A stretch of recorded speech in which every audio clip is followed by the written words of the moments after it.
Howard disenrolled incoming freshmen. And here's what I want you, parent of high-achieving 6th to 8th graders, to know. Specifically those of you with larger savings in your 529. The Howard crisis is important to pay attention to even for high-income families, because a large 529 can cover the bill, but it cannot protect your family or your child from a system your family has not learned to track, document, and navigate strategically. Because money is not the same thing as college strategy. It's financial capital that doesn't guarantee the strategy that you set works. A strategy only built on one variable is not a resilient strategy at all. The families who stay in control are not just asking, can we pay? They're asking, what is this school really worth? And what must be true for this plan to work? If you're new here, hi, I'm Nicole Olani, a Princeton alumna who earned over $2 million in scholarships, admission to 5 top colleges, and specifically a full merit scholarship to Howard University. I'm the oldest of 4, and my siblings got similar results themselves, and we've replicated these results across the country for the students that we work with. So I know a little something about college strategy, financial and beyond. By the end of this video, I'm going to give you exactly what you need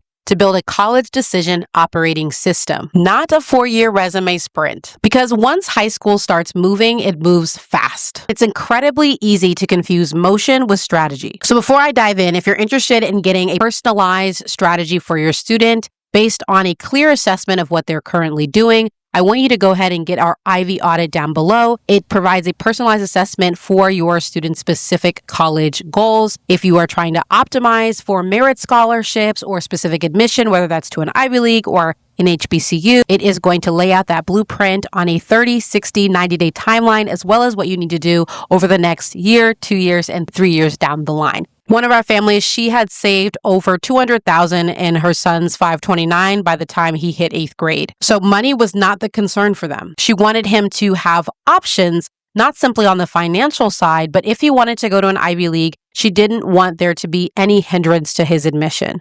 And so she decided to work with us in that 8th to 9th grade transition. And I'm going to tell you exactly what I told her and all of the other families that we work with. Capital does create options. Not here to debate that. But strategy is what keeps those options from shrinking. I talk to so many families every day who just think, we'll just put our kids in a good school, we'll ensure they'll get great grades, and try to have them explore their different interests and career opportunities and just kind of hope everything comes together. When they get to application season, they'll apply to some schools, maybe put an Ivy on there, and just pray to God to hope that everything works out. Now, know that I am a Christian and I'm not against prayer. I'm all for prayer. It was a huge part of my process. At the same time, I do believe that God blesses intentional strategy and efforts that we put forward. And I believe it's very, very dangerous for families to simply rely on money or just prayer to hope it all works out in the end, when we clearly have wisdom to optimize a strategy that we know will guarantee those outcomes that we want. If your plan is basically, we'll save and we'll figure it out later, what happens is that you become reactive. You become that parent and your child subsequently follows in 11th and 12th grade that is on that hamster wheel, we call it, of just trying to hope everything works out. You're checking all the boxes, but you're still playing on someone else's rules and on someone else's timeline. The families we partner with have their kids in Jack and Jill, Martha's Vineyard Summers, as lawyers, C-suite executives, VPs, and head of function, founders and partners of 7 to 8 figure businesses. Our families know what they're doing. They didn't reach the success they had in their career by optimizing for one variable, and I'm sure you're the same. There's no world in which you would say, we have the money, so we don't need a plan. College is no different. Money solves the funding problem, sure. But most of the families we work with great savings in their 529 are not simply trying to optimize for funding.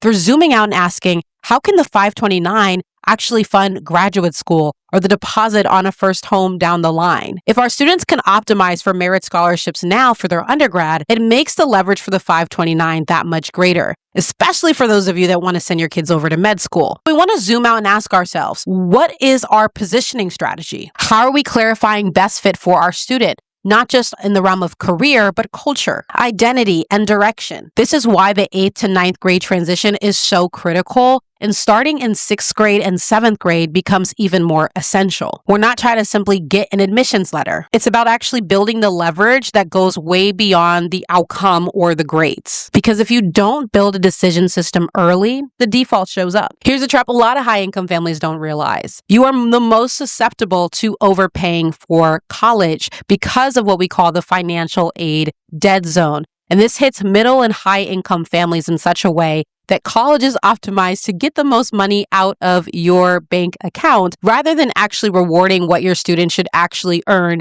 in scholarships. And so when you're trying to take on a strategy for merit outcomes specifically, it is a different game for a high-income family than it is for a low-income family. Low-income families qualify for that need-based aid and those need-based scholarships. You're in a different game entirely. So we wanted to avoid the default of harder classes, more clubs, more comparison, all for your student to end up at a college that they may have considered their dream school, but actually isn't best for them, and for you to overpay in the end. After all the money you put in tuition for boarding schools, the private schools, the extracurriculars, it would be a shame to see your strategy not actually lead to the optimal outcomes you wanted in the first place, or your student wanted in the first place. The lawyer mom I mentioned earlier, this was exactly her fear. Not that her child would fail. He's brilliant. She knew that he would have options, and she knew that she could fund them, but that her child would succeed on a path that was never intentionally designed or optimized for the outcomes that he wanted. And some of those outcomes were not even yet named because he needed the space to figure that out for himself. So many families wait until 10th, 11th, 12th grade to challenge their kids to get serious.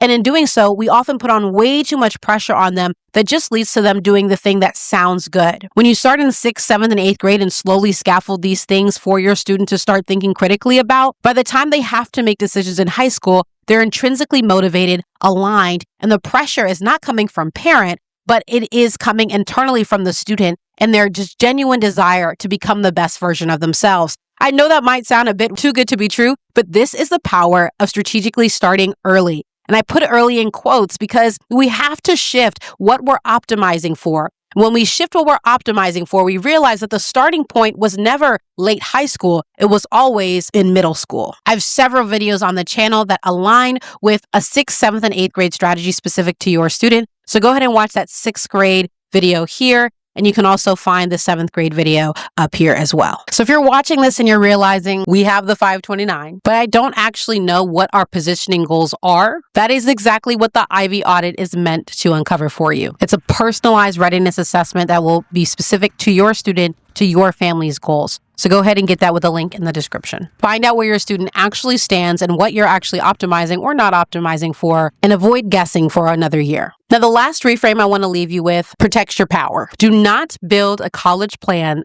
that requires one school to behave perfectly. And again, if you are who I think you are, that was not your intention. But again, sometimes we are living on the default without realizing it, and we're not aware of the consequences. One dream school, one brand name is a trap for you and your student for all of the reasons we've discussed thus far. Some families like to solve this by taking their students early on college visits, and I totally encourage that. At the same time, you want to support your student and scaffolding their awareness of who they are, their foundational identity, and the opportunities that are around them that align with who they are intrinsically. If this experience is not scaffolded on a multi-year journey where students are able to clarify what they love, what they don't love, what they like, what they don't like, we again are leaving it up to randomness for our students to figure it out.